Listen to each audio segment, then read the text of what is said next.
Welcome to the Making Nice with Naughty podcast, where we delve into the art of intimacy for the rule-following, organized, perfectionist, practical, and color within the line types. I'm your co-host, Dr. Tom Murray, a licensed marriage and family therapist, certified sex therapist, and the author of the book that started it all. Hi, I'm Dr. Frances Robbins, a psychiatric mental health nurse practitioner. My background includes a master's degrees in nursing and international health, along with a doctorate in business administration. We're here to explore the world of intimacy in a way that resonates with even the most structured and detail-oriented individuals. In Making Nice with Naughty, we uncover the secrets to navigating intimacy for those who thrive on rules, order, and perfectionism. Join us as we discuss practical insights, expert advice, and personal stories that will guide you through the journey of connecting intimately while staying true to your organized and rule-following nature. Whether you color within the lines or prefer a perfectly outlined plan for everything, we've got you covered. So buckle up and get ready to explore the fascinating world of intimacy. With us, Making Nice with Naughty is not just a podcast. It's your guide to a fulfilling and organized love life. This is Making Nice with Naughty. Let's dive in.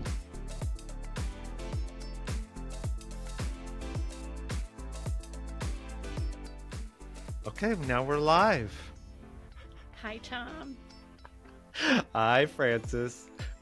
So, Such a delight to have you with me to have another conversation as we make our way to Making Nice with Naughty.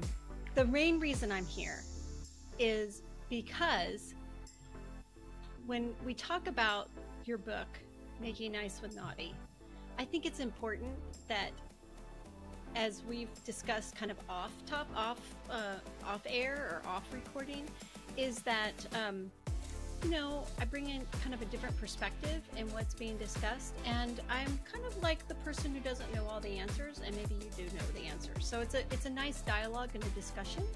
I like to think sometimes I'm on the side of reality,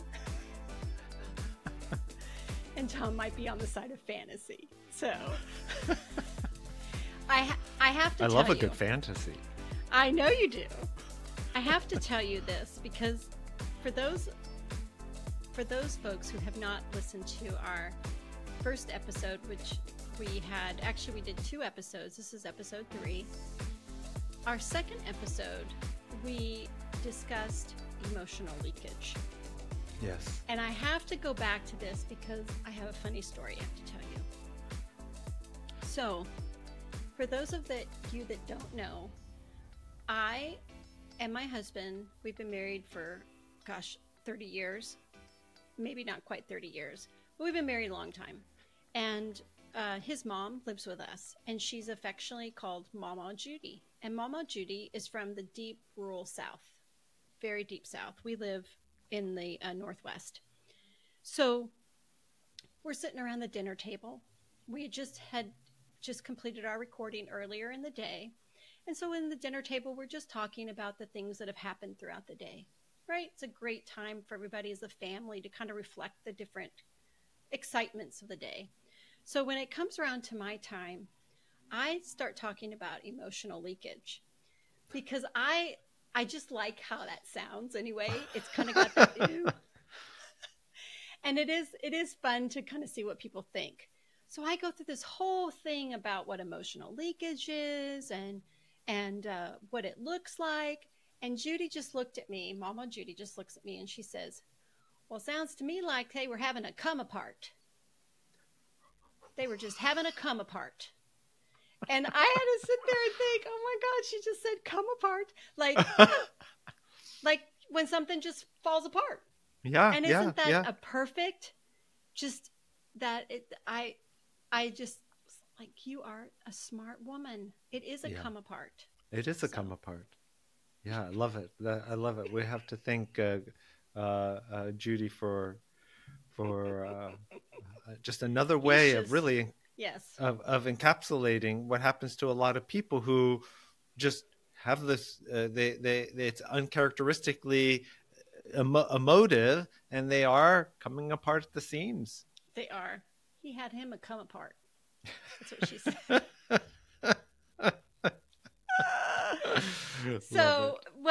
to talk about and I'm the one who's kind of going through this book, right? So I'm reading your book, which is,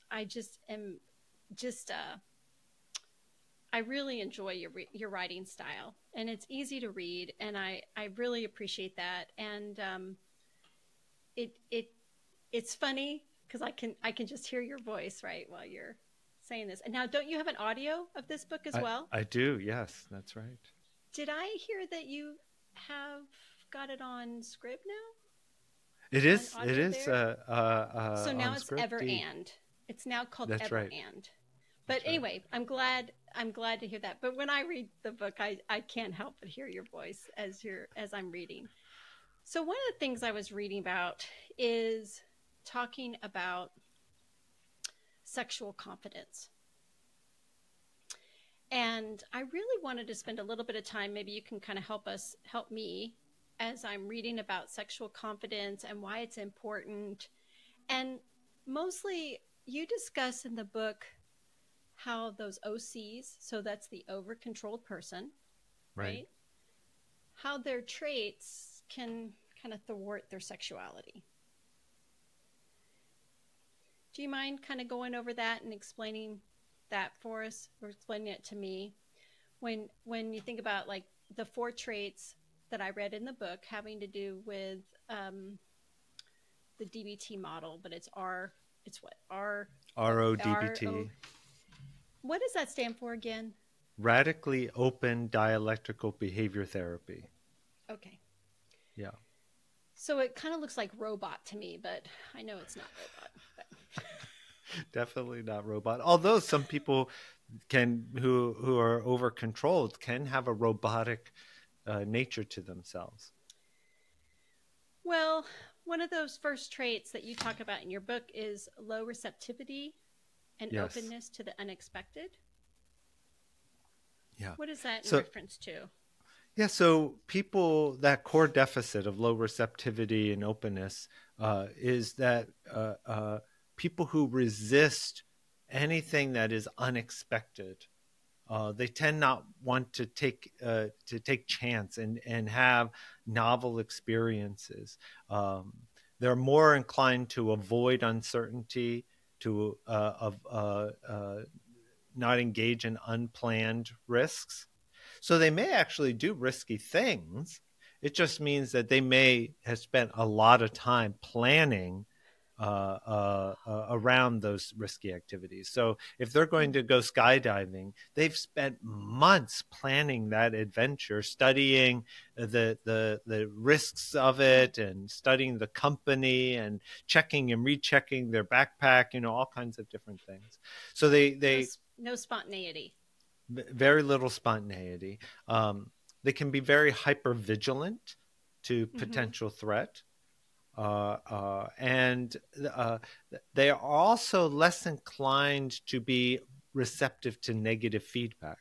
So they'll resist hearing negative feedback, is another part of that low receptivity and openness. It sounds like they're just they're such planners, right? They're almost tormented with their plan. And if something deviates from their plan, whatever that is that they've manifested, then that's when problems can happen, or they get frustrated. What of the other traits was being inflexible and hyper perfectionism? Yeah. What can you explain so that is that over-controlled people have that tendency to pursue structure and order, right? They also can have a very strong sense of social obligation, right? So they want to do good in the world, right? They can be quite dutiful, right? And because they're concerned about other people's perceptions of them, they may do a lot of compulsive rehearsal. So do you know the people who rehearse the fight that they're going to have? They replay it over and over and over in their head, which is part of that high premeditation, that planning. That goes into I need to have it go a certain way.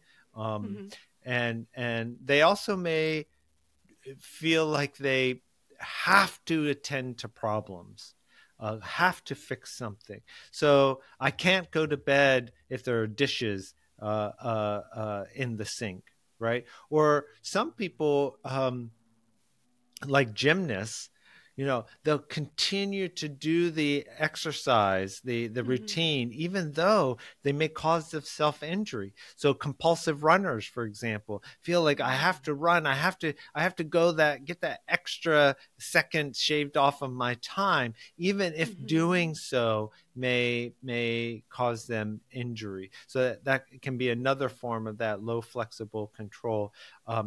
As I mentioned in the prior episodes too, over-controlled people tend to be quite rule-oriented, and that shows up in this low flexible control. That feeling of there's a absolute way of doing things, Mm-hmm. right?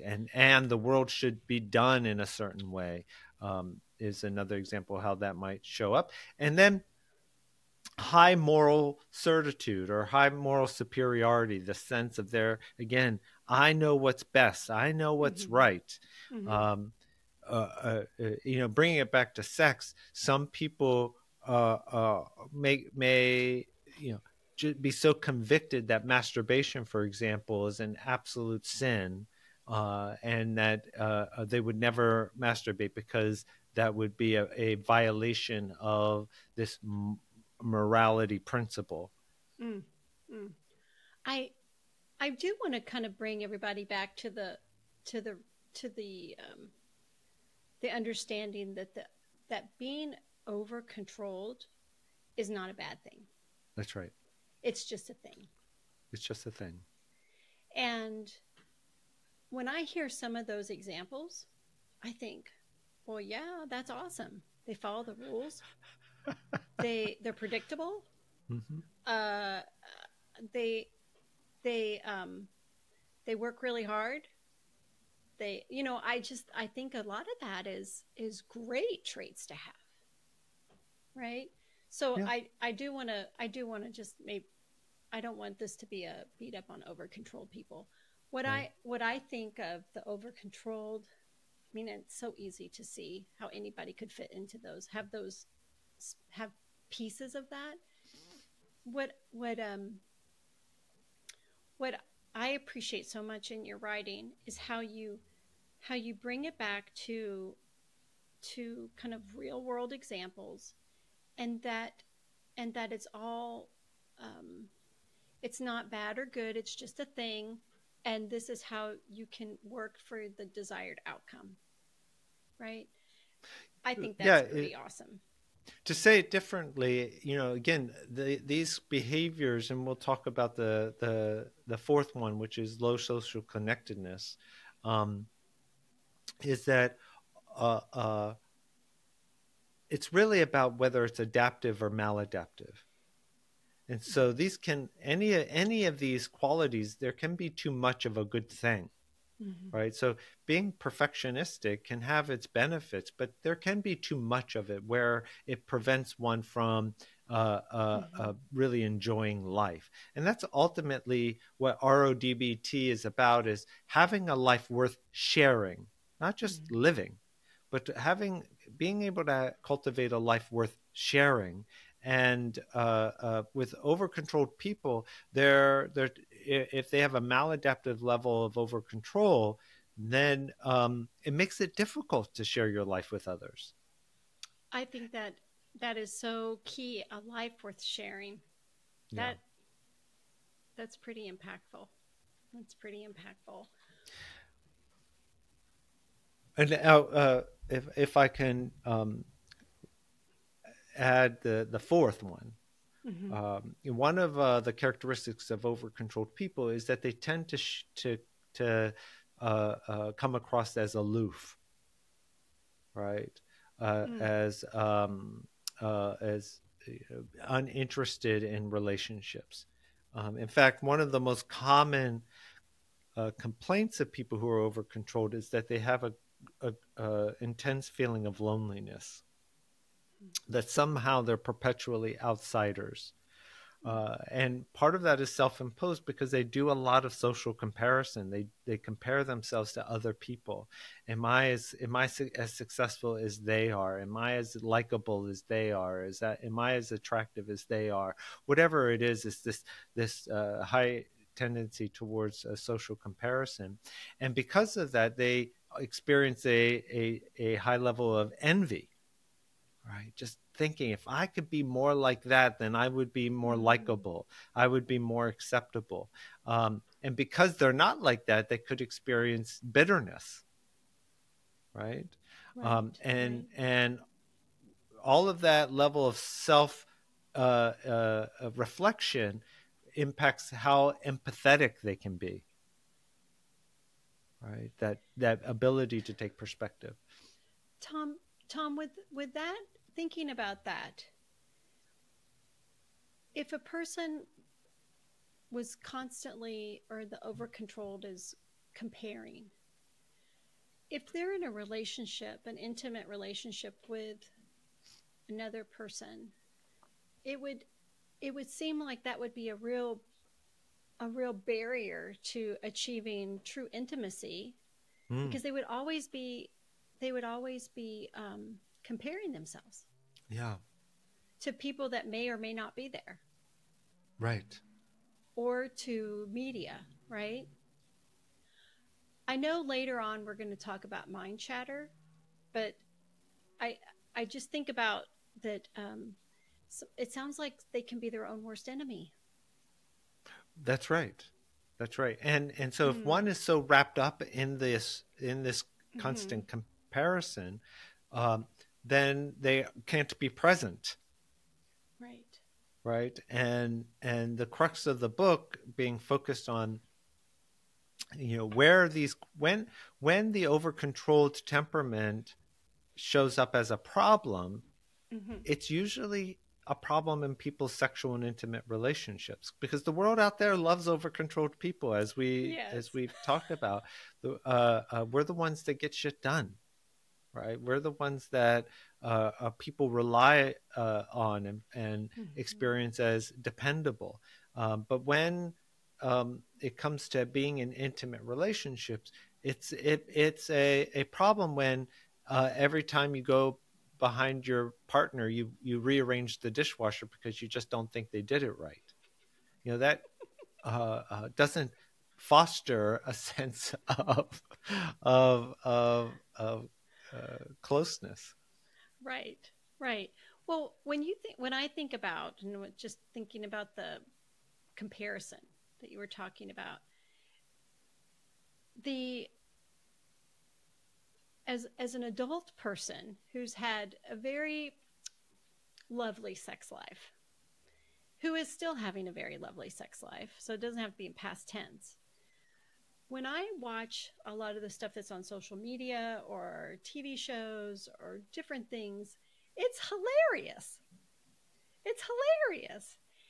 And I know, because I know reality, but I also wonder how difficult that would be if somebody used what was going on Netflix or Hulu as their example of what true intimacy is. I think that in itself could be so confusing, and they'll never achieve that. First of all, do you mind telling listeners how old you are? No problem. I'm 60 years old. So why that's important for listeners to hear is that so often we have this impression that as we get older, we're either less interested in sex, we're not having sex, or we're having terrible sex. And it's so important for people to hear that people in their 60s are having very meaningful, fulfilling sex lives. Absolutely. Yeah. And I would tell you that there's problems that can happen, but we work around them too. Yeah. So where I was going with your prior comment is I was talking to some friends about squirting. And if anybody who's watching, people who are watching porn these days have found that there's this fascination, fetishization of female ejaculation. You're going to have to explain this to me, Tom, because I don't even know what that word means. Which one? Squirting? Did you say squirting? Squirting. Squirting, yeah. Like a spray bottle squirt? But it's more of like a gush of fluid coming from the vulva during orgasm. Oh, okay. Right? Okay. And what can happen is that people will watch what's occurring on porn and think, and of course, all porn, for the most part, I shouldn't say all porn, but the great majority of porn is created for the male viewer. Right. It's what are they thinking is appealing to the male viewer? And so that has to be taken into consideration. And so this squirting phenomenon is for the male viewer. But what happens is that the men then can assume, oh, I need to have my partner squirt like this, or their female partner will feel pressured to squirt like that. And what the average viewer doesn't know is that during the production of the porn, what they're doing is douching. The female performer is taking in a tremendous amount of liquid into the vaginal canal and then expelling it during this moment of orgasm. And of course, that's all edited. It sounds messy, Tom. It sounds very messy. It is very messy, but it gives the illusion that this is a normal, natural, common occurrence that men love to see happen, and that they find very rewarding. And if it doesn't happen, that there's some kind of problem. And you know, if you're over controlled, you may either have a firm expectation your partner do it, or internalize, I should be doing this. This is the kind of squirting that should be happening. And of course, that's just trash. How sad. How sad. So do these guys just sit around in a room and say, I know, let's get her to douche and hold all this liquid and then have her expel it? Do they do that? Because that sounds horrible. Well, they certainly, because some women do naturally have a release of liquid. But not that much. Not that much. That's exactly right. Not that much. Yeah. I mean, if you watch it, it's almost cartoonish. Yeah. Yeah. Right. Well, I would like to think that if any of our listeners are on that particular belief that is a normal occurrence with women, it is not. It's not normal. It's not normal. Yeah. And don't make your partner feel bad about not being able to do what isn't normal. Oh my goodness. And it's and let me ask, who do you think is cleaning up that mess? Yeah. But if you do expel liquid during ejaculation naturally, then that is perfectly normal to do. Have sex in the shower. Or put down towels, or have a waterproof bed liner or something like that. There's certain things that one can do. If your date shows up with a sack full of douches, probably need a run. Well, we could talk about how unhealthy douches are in general. You know, that the vagina is a self-cleaning organ. You do not need to be putting anything up into your vajayjay that doesn't belong. For sure. Oh my goodness. Oh my goodness. Oh my goodness. The things I'm learning.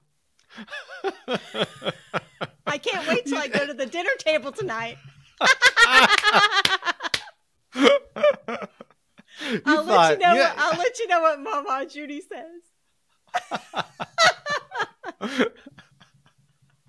I'm sure that is a real come apart. That is a. I'm sure she'll have a word for it. I'll have to write it down. It'll be very good. I'm sure. I'm sure. Yeah. Well, you know, did you anticipate yes. when you thought, hey, Tom, we should do this podcast together, that we would talk about such things? I did talk to my kids a lot and said, how do you feel about this?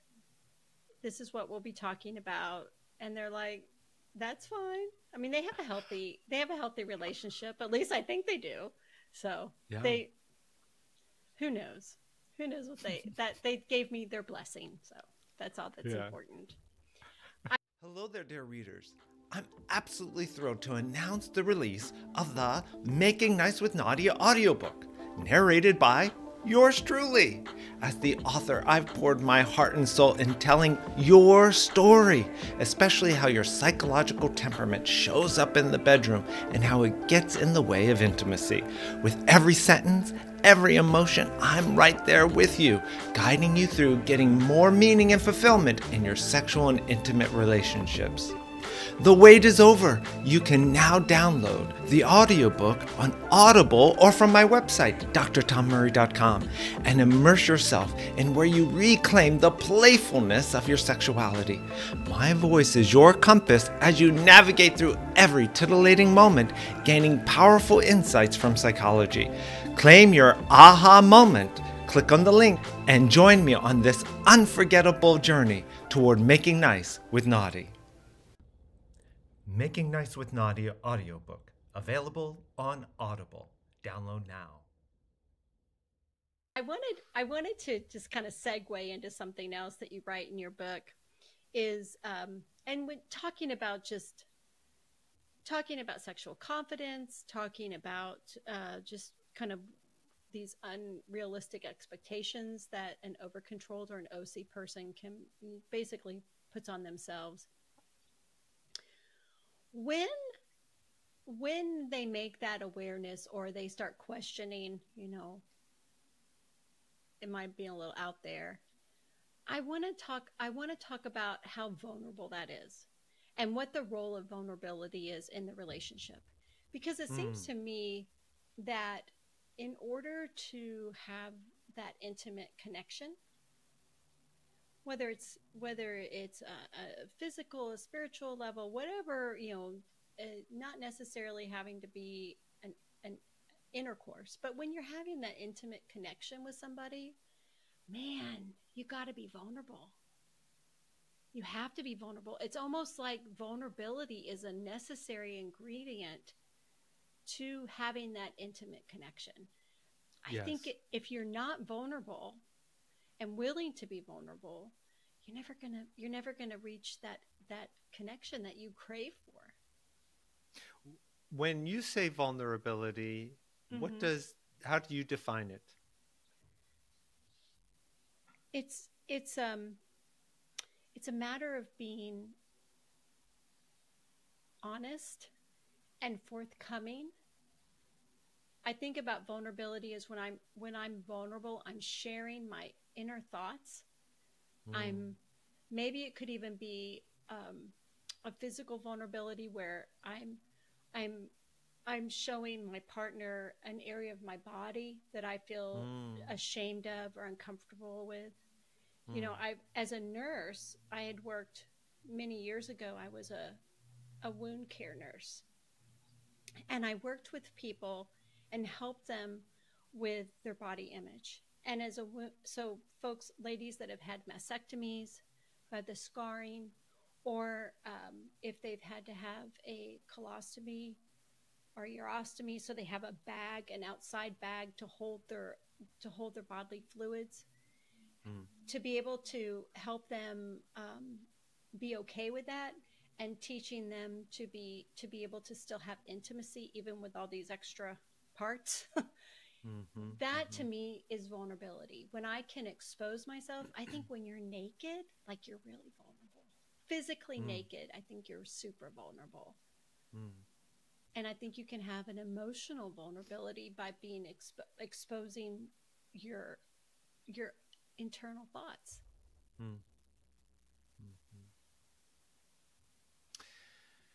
Yeah, that's somewhat similar to uh, kind of my definition of vulnerability. Um, for me, vulnerability requires an element of I need you. Mm. I need help in essence, right? And uh, what pre- precedes vulnerability is an element of fear, um, or said differently, before that, and I kind of draw this out in a diagram in the book that to have intimacy you need vulnerability. To have Hmm. vulnerability you need to have courage. To have courage you have to have an element of fear, right? And so those are the kind of the sequence. You need an element of fear in order for it to have that sense of, of vulnerability. And but the vulnerability, in order for it to be vulnerable, requires a willingness to take a risk. And that nakedness, if you will, Hmm. kind of using what some of the language you described, is what drives that intimacy. Now, I'm not one to say that uh, people have to have that in order to have sex with someone, because I think there are different types of sex, and people can have Hmm. sex with other, as long as it's two consenting adults uh, Right. uh, that's driving it. Then, but that is good for a certain level. But if one wants a deeper level Hmm. relative to the relationship, then it does Hmm. necessitate some of that vulnerability. But for over controlled people, vulnerability, to be vulnerable, uh, fuels a sense of uncertainty, and that is the over controlled person's greatest fear, is Right. uncertainty. Right. And that's what prevents them from being as vulnerable as they could be, in order to have that piece of their relationship that they're missing, is because they are allergic, if you will, to uncertainty.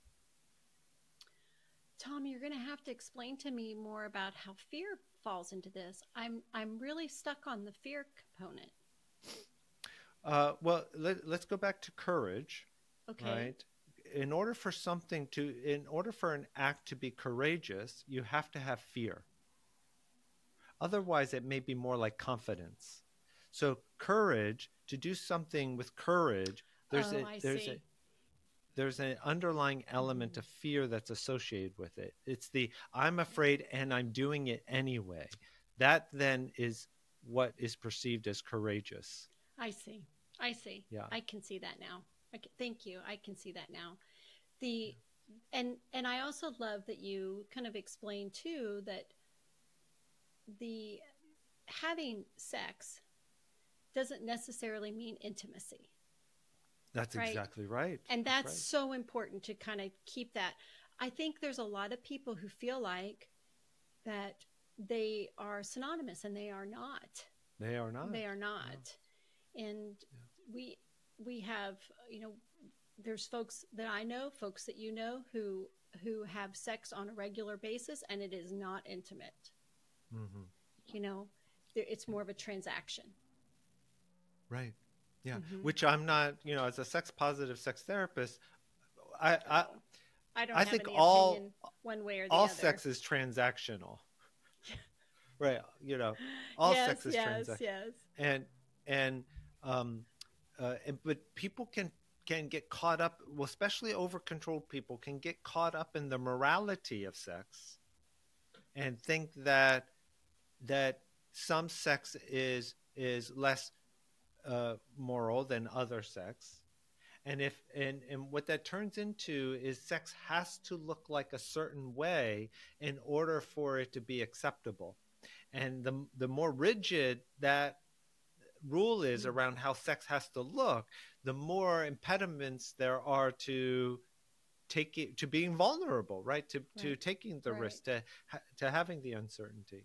right, right. It's so interesting how it all just how one feeds into the other, feeds into the other, feeds into the other. And then I would also like to say that every time you have sex with your partner doesn't mean it's going to be intimate. Right.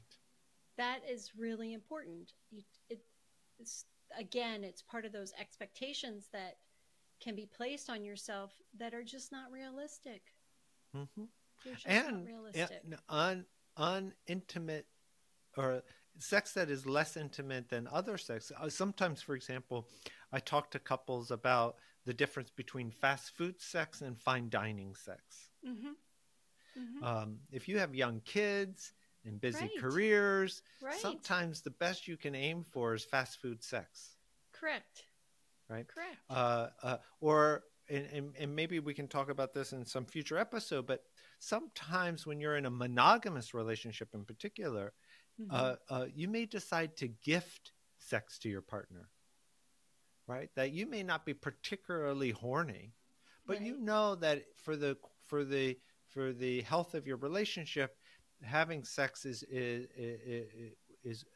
good, and so that you're going to gift sex to your partner.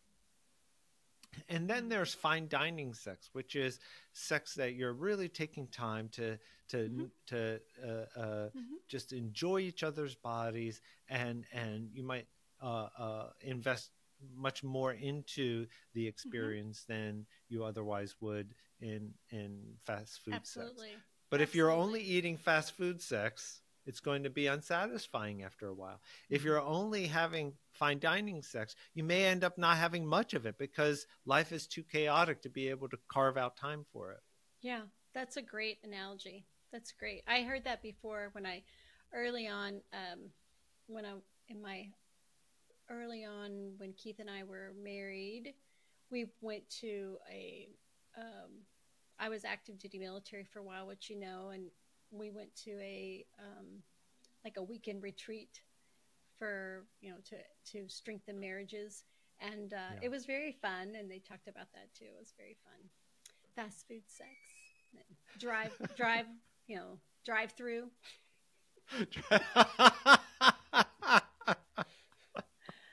Yes, yes. To change the scenery around, it was interesting. It was great. We had a great time. It's great.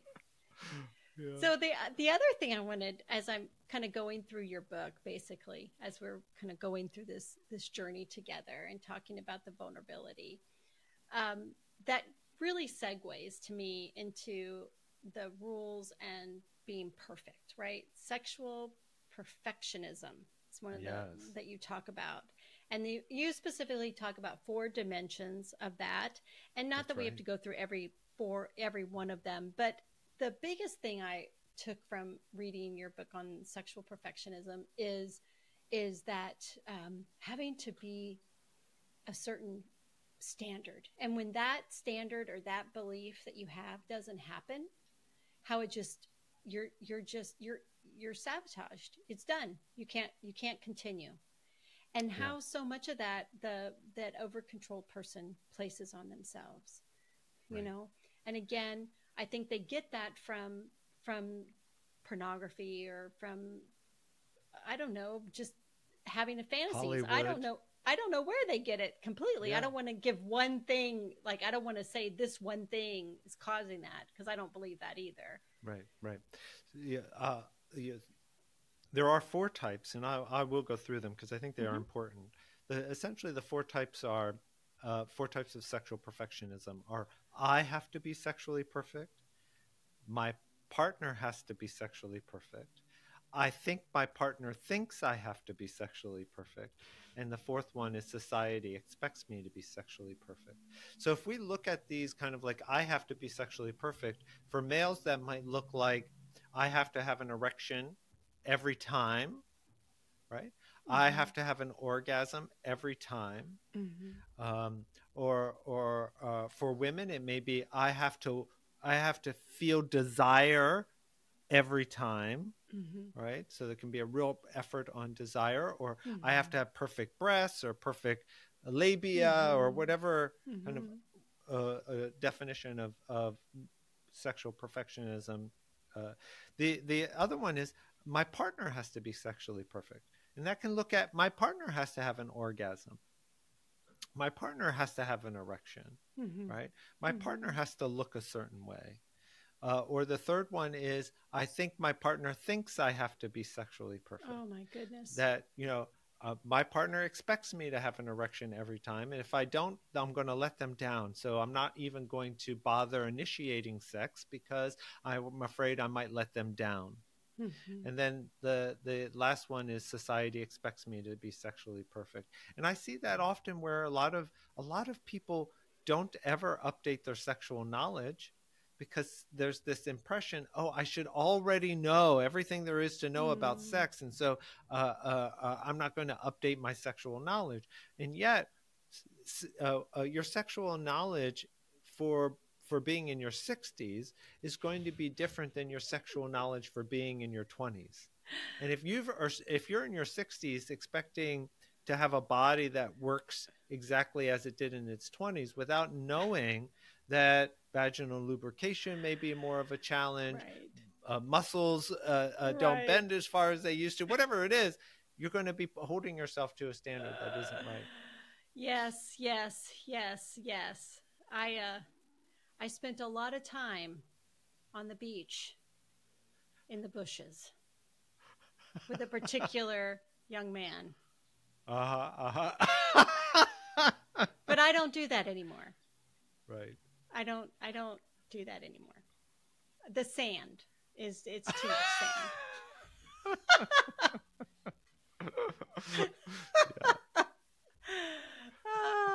Oh my goodness. But that's sexual perfectionism. It is the core of what drives horrible. Most of the clients to see me. That when I listen to them, they have this the explanation for a lot of their sexual problems is that one or more of the 4 forms of sexual perfectionism. So Tom, does it just start as a small little problem, like a little fester, and then over years it just kind of grows into something bigger, or do they? I think that do they have a bad experience or something? I think it's a combination. Like, for example, it is normal for a man not to get an erection at times in their life for a variety of reasons.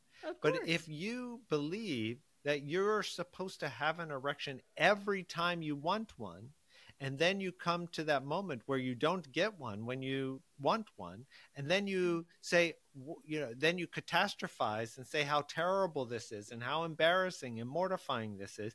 And then you start to predict into the future. What if it happens again in the future, right? And so when we don't have good quality sex education, where someone has said that there will be times in your life when you're not going to get an erection when you want one, and that's perfectly normal. You don't have that to buffer when it actually does happen. Instead, you default to this myth that people should have an erection every time that they want one. I would even push that in the sense that if there was something on a movie, and this storyline happened on a movie, and a guy wasn't able to have an erection for a reason, I would imagine that usually the script is something's wrong with him. That's right. And it's a bad, and it's all terrible, and he's shamed, and then it just feeds into that fear. Right. Or the idea of my partner should be sexually perfect. That can look like, I need my girlfriend or wife to have an orgasm every time we have penetrative sex. Or my partner expects me to be sexually perfect, which means I fake orgasms every time we have sex. Right. And I'm now more commonly asking folks, what percentage of women have orgasms during penetrative sex alone, just to see what they would say. And it surprises them that only 12 to 15% of women have orgasms through penetrative sex alone. most women need some direct clitoral stimulation in order to have an orgasm. And yet there's this myth of, oh boy, if I pound harder, if I pound faster, that will be it. No. Well, and then it sounds like she is kind of making that true, right? If they're faking an orgasm. That's exactly right. That's So exactly right. it's all smoke and mirrors. and some douche liquid. That's right. Yeah. Well, and just to underscore a point that you made, while I think porn, and I'm not anti-porn by any stretch, but when I think when people talk about porn as being this problem for people's understanding of what's normal, I think Hollywood has had a much more profound damaging effect on how we characterize normal and healthy. You know, that Right. the simultaneous orgasm, for example, is what always happens in films, and yet if simultaneous orgasms were possible through intention, it must require you to be solely focused on the other person's internal experience in order to make that happen. Of course, that's just ridiculous. It is ridiculous. It is ridiculous. It is ridiculous. And it takes me just to, I can't help but chuckle because it's so prevalent. I mean, when you turn on any show and you're gonna, if there's a sexual scene in it, it's just it's comical. It's just comical, but people see that and they think that's how it must be, and they're so wrong. Right. They're that's so right. Wrong. Yeah. So wrong. Well, one of the things that you do talk about is that illusion of that fake orgasm, and I do want to just bring a little bit of a medical piece into this. Vaginal pain is a real thing. It's a real thing, and it can happen. It can happen for multiple reasons, as you can imagine, but certainly vaginal dryness is a part of that. Trauma to the vaginal wall is a part of that. There's medical reasons. There's biological reasons why things are not necessarily working in your favor, as opposed to just an emotional. It's not always an emotional problem. Certainly emotion exactly plays a piece of it. In some of it, you can be so worked up that emotionally that the last thing you're thinking about is sex, and therefore there's no natural lubrication, and that can be a piece of it too. But you could also have true trauma that's happened to your vaginal wall because of hormonal changes, because of age. You're having a dryness, so that you do have the vaginal pain that comes with intercourse. And so when someone is experiencing that, I would just urge them to go see their doc or their nurse practitioner, go see some medical person, get that stuff cleared. There is wonders out there that can help you. No woman needs to suffer. Mm-mm. That's right. No woman needs to suffer. And to go back to what we were talking about a moment ago relative mm-hmm. to this, in a lot of porn and on television, there's just this speed that people go from, kissing to penetration. And most women need time, 20 minutes, of foreplay in order to be sufficiently lubricated. Mm-hmm. And when the more aroused a woman is, the longer the vaginal canal becomes.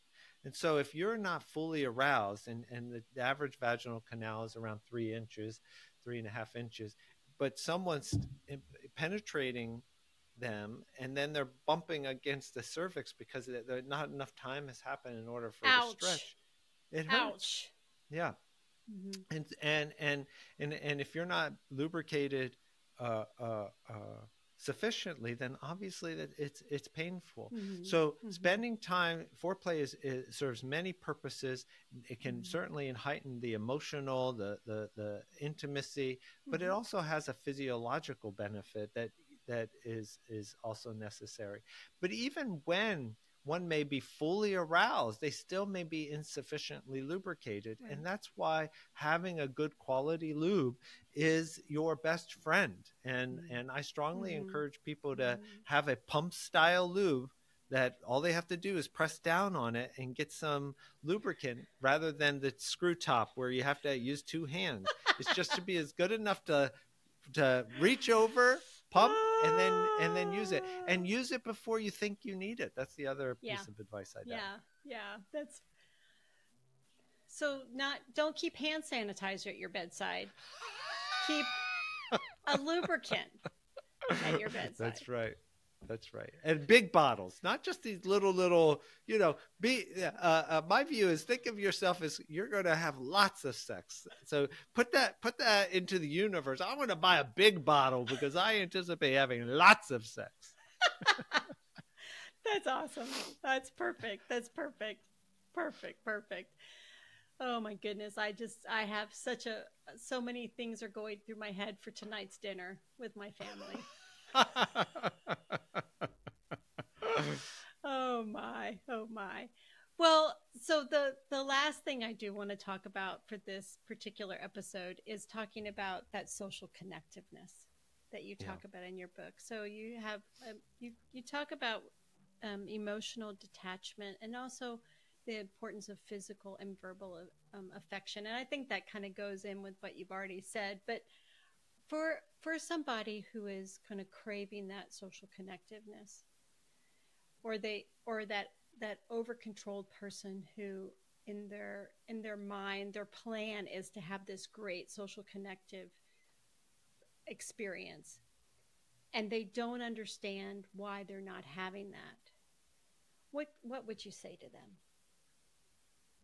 I would say that all human behavior that's observable is a form of social signaling. So anytime that you're doing something, you're behaving in a way, you're communicating to other people a particular message. Behavior that you do by yourself that isn't observable is not a form of social signaling. And so if we just take that as a truth, that all our behavior that's observable is communicating something, then the question has to be, what is it that I'm communicating? And so if you walk around with a neutral face, or what is often called the resting bitch face, right, then that's going to be communicating to others that you're not approachable. And so doing certain techniques like wagging the eyebrows, having a little bit of a smile, just an upturn in the mouth, communicates to other people, I'm approachable. And I'll give you a story. When I was in graduate school, I had a professor who watched my tapes, my tapes with clients, and said, Tom, you have really perfected the poker face. He goes, well, the problem with that is that the clients are giving you very personal information, and they have no sense of what you're doing with that information. And years later, I share this story in the book, where I had a client say to me, as I'm sitting across from him, I get the sense that at any moment you're going to pull a knife from behind your back and eviscerate me. Oh my! Right, and I think that comes from not communicating warmth, not communicating compassion and empathy, but just having this neutral face. Most of my energy was in the listening. In fact, I was listening so hard that I said to that client, so you're afraid I might make you spill your guts, right? And so, when we aren't experiencing the social connectedness, when we're experiencing the loneliness, we have to be willing to ask, what are we doing that's contributing to it? Wow. A lot of people, for example, who are over-controlled prefer to be alone. And so they tend not to want to go out and socialize. Well, when you're being invited to activities and your default is, nah, I can't, I'm going to stay in tonight, and that's repeated constantly, well, then people stop asking. Yeah, they're done asking. Yeah. They're done asking. Again, sometimes they're their own worst enemy. They just keep on and keep on and keep on.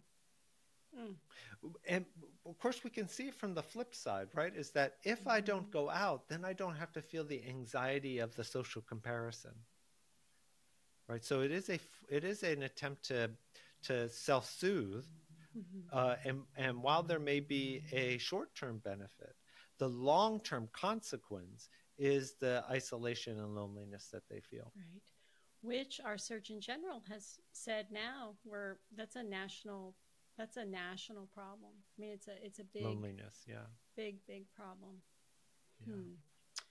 Well, let's sum it up for this episode. So the key points we discussed today was about sexual confidence, about courage and vulnerability, and then sexual connectiveness. Do you have any closing remarks for today?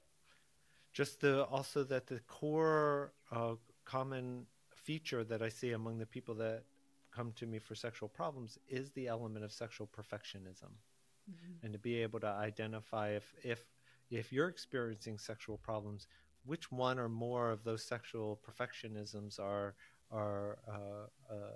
also prevalent. And I would tell people to take heart. We will get to how to take care of this. We do get to that eventually.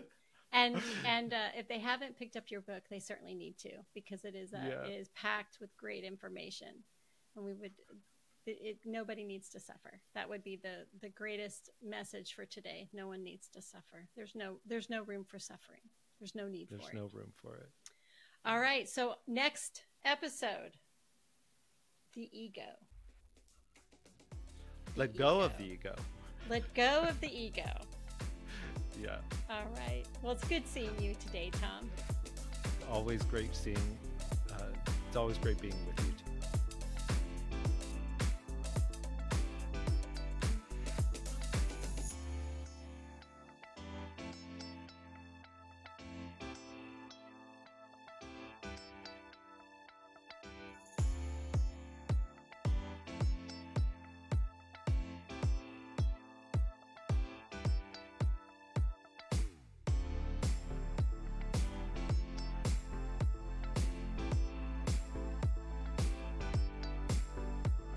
And that wraps up another episode of Making Nice with Naughty.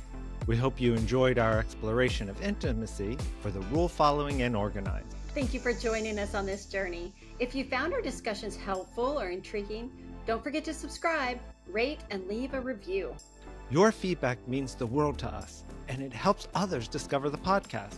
Plus, it lets us know what topics you'd like us to cover in the future episodes. If you have questions or you want to share your experiences, connect with us on social media. You can find us on Facebook, Instagram, YouTube, TikTok, or like Grandma Judy says, Tic-Tac. Links on the description. And for more in-depth insights, be sure to grab a copy of my book, Making Nice with Naughty, available on Amazon and Audible for the audiobook. Thank you again for spending time with us. Remember, you can be both organized and adventurous in matters of the heart. Until next time, keep making nice with Naughty to renew your passion and ignite your desires.